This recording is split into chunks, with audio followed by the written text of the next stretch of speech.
I have to say that we had to upgrade short notice from Liam, who I think gave... Well, I don't have Liam's abs, although... But the looks.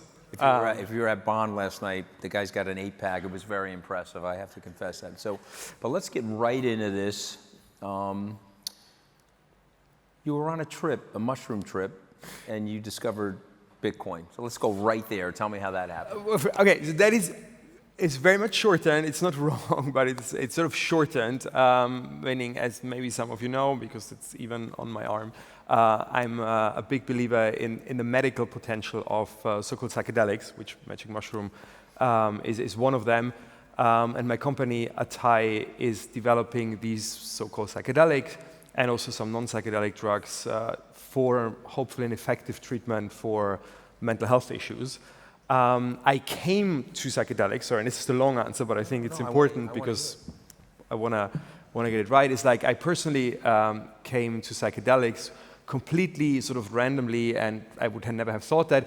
I've never drank alcohol in my whole life, never took another drug, and didn't want to do anything because I have sort of a lucky mind because I'm practically always happy, and I don't think I'm dumb. So I was like already in high school, I was like, don't jinx it.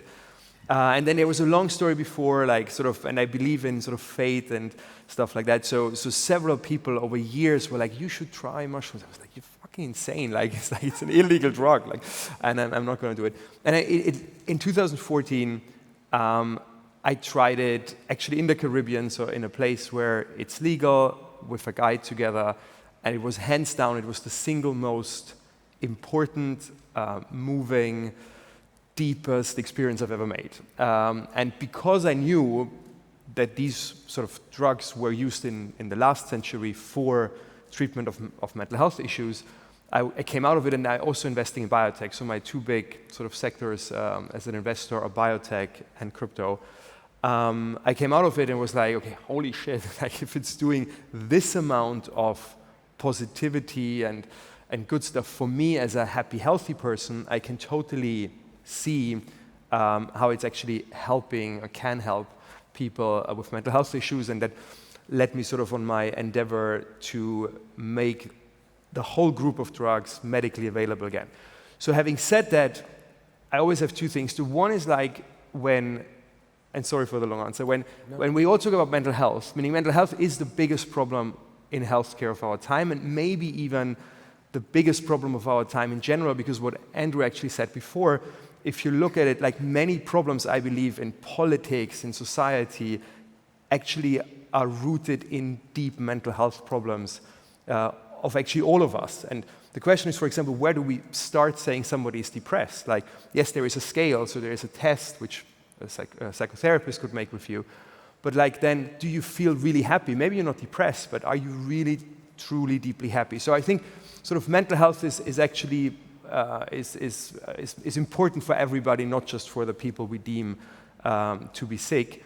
And then there's so many subversions we don't talk about it, and now comes to Bitcoin, is like, for example, how can you as I'm 44, so if I'm investing in tech, I sometimes think, okay, I'm old, like running around here, like sort of the really cool guys and girls are in their 20s, yeah, and they are super innovative. And if I come to it as a scientist, as we're looking at the brain, they are really more innovative. So our brain starts aging in terms of creativity and openness for innovation, and in generally openness for the world with round about 30.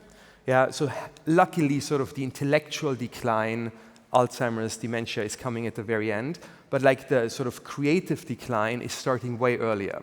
So I was like, okay, I don't want to of decline in innovation, whatever. And by the way, because the most handy thing to have, think about it, is the experience of a 44-year-old, of a 50-year-old, combined with the innovative, disruptive power or mindset of a 20-year-old. And that is one of the side effects, now long answer, also of psychedelics. So because they're not just helping to overcome mental health issues by sort of curing trauma and fear, but they also have an effect which is called neuroplasticity. So literally the weeks and months after, to say it very simple, it's medically simplified, but neuroplasticity means your brain is growing. So you develop new cells, you develop new also especially connections. So if you look at a person who done psychedelics weeks and months after and compare that sort of brain scan with a young person, it looks very similar. So your brain is literally rejuvenating. So a lot of people use it in generally, this what is called microdosing and whatever, to give themselves sort of this sort of innovation power. But you can even do on a trip, you sort of can think about the world in a different way. And crypto, I was very lucky to be introduced by two great friends, by Brandon Bloomer and Mike Novogratz very early, and I trusted them, and like there is this sort of shallow understanding of it. Oh yeah, I think it's gonna go up and da. But like sort of the really, and then I'm done, like the really deeper understanding I really had on a mushroom trip. I was like thinking about it, like what does it mean, not just as an investment asset, but what does it mean structurally, Bitcoin, blockchain for the world, how can we use it, whatever. And I was like, yeah, I now sort of get it. So that was sort of the story. No, I mean, that was great. And we did my podcast yesterday, Mooch FM. Christian was our guest this week. If you want a longer version of this, you can go there, because unfortunately we don't have enough time to go into all the great things that you said yesterday. But something you said yesterday I'd like you to share with people is about ego dissolution. Tell us what ego dissolution means, and tell us how that happens with the use of psychedelics and why it's so valuable for your personality. So again, because we have short time and like it's also, I don't want to make it too medical, but like very simplified said, if patients do a psychedelic trip, a big part of it is that we all have a part of our brain, the default mode network, which is simplified our ego, which is like sort of, it's the part of your mind which is really always on and pounding and like, and also is important because that is sort of driving us through life. But unfortunately, that also prevents us sometimes to think about emotional things like trauma, pain, existential fears, which we, by the way, all have, but we push it away. We push it in a different part of our brain. And sort of the ego is almost guiding that like a wall. So even if people, for example, let's take a concrete example, if somebody has a war trauma or somebody has been raped, yeah, in order to cope with it, a lot of people sort of push it in their, call it subconsciousness, and then it's practically impossible for the therapist to bypass that ego part and sort of really work with the patient. Under psychedelics, that part of the brain is literally sort of reduced or actually completely shut off.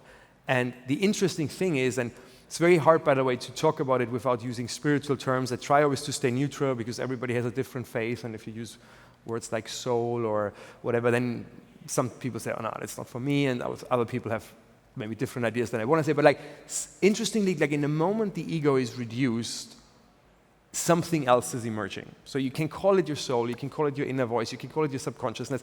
There are many ways, and I don't want to make a plea for any religion, but something is there, which interestingly all the people in our trials describe the same way, which you then feel is actually always there.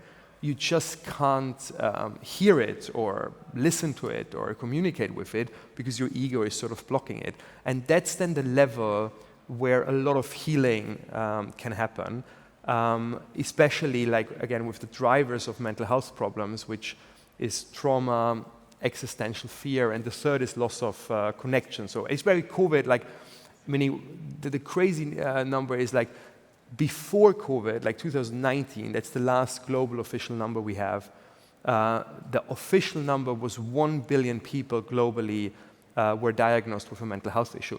That's, unfortunately though, is too low for three reasons. The one is COVID like boosted that through the roof, especially because of these loss of connection. So many people like developed fears and can't really relate anymore to other people or to, in generally their environment. Then the second is it's very sad. Still, it's getting better, but mental health issues are still stigmatized. So not everybody who has a mental health issue is coming forward. So the number is too low for that reason. And then the third, which I said before, so I deeply believe, and that is maybe also sort of almost a counterbalance then to what we're doing here at the conference, whatever. I deeply believe that as amazing the world is, we're all building, and I'm a big part of it, and I love to invest in it, it's in a certain way the sort of speed of technological innovation, that sort of never-ending hustle for the entire world is deeply, deeply disturbing for our mental health. So because our mind wants actually zero innovation, our mind wants stability the whole life. Ideally for our mental health would be that the world doesn't change at all. Those are the other conferences, you know, where they give you the embalming fluid with the party favor. Those are the other conferences. But So these things together, meaning I think unfortunately we're going to sit here in 5 years and then the number will be 3 billion, 2 billion. Like it's mental health is going to explode unfortunately, and is going to make a lot of problems like political stuff way worse than it's already now. Well, I want to go there before we run out of time. Tell us about this project that you're working on where you're putting political leaders together, where they're actually using psychedelics to see if they can bridge the gap between their political differences. But we're not there yet, so I would love to, so we're not there yet, so... Right, I like to think about the future very optimistically. I know, it's like... But so I deeply believe like Putin would be a better human being if he would try MDMA. Like that is, and I try to send that message. I don't get an answer. Like no, but on a serious note, I think the CIA probably has other drugs in mind for him, but you know. It would work out. But I'm very sure it must be MDMA, not psychedelics. But like because you need to open the heart first, which I deeply think he needs. But like no, on a serious note, like I think, and by the way, psychedelics have been used in history also as sort of peacekeeping or peacemaking or conflict resolution. It was actually a very potent marriage sort of counseling drug with therapists together in the 60s. So if you ever have a problem with your partner, but you still feel love and want to stay together, MDMA therapy is the way to go.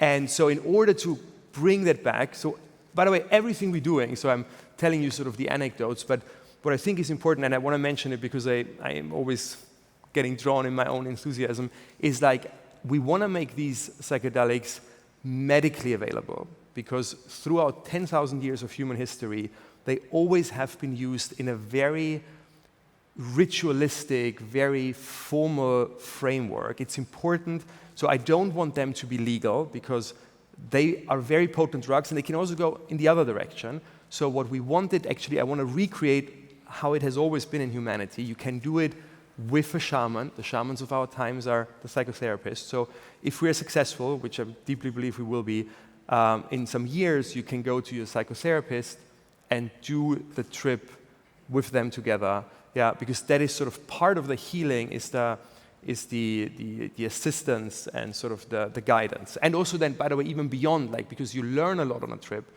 but I mean, that's obviously the most important is the learning, but then you need to integrate that. Yeah, and sort of also the therapist will help you to integrate it. Having said that, so everything we're doing under FDA guidance, we're doing clinical trials like any other drug. So in my daily sort of work at Atai, where I'm the founder and chairman, like we try to ignore that this is like very sort of a group of drugs we're very passionate about and treat it like you would approve any other cancer drug whatsoever, rigorous clinical trials, whatsoever. So the same I want to do on the political side, because I tried already to talk to political leaders and they were like, I don't know. So I teamed up with Imperial College in London and we're having a conflict resolution study, very scientific, where we actually convinced a group of Hezbollah fighters and then a group of Jewish settlers to trip together and then sort of discuss their issues and try to come up with a better plan than the politicians can, how these two groups can live together. So, and that's maybe one step, hopefully, in the right direction, but indeed, I hope in, I don't know, 10 years, that could be a part of the political landscape. I just think you're an amazing force for good in our world, and I want to thank you for being here with us today. Thank you, Christian. Thank you.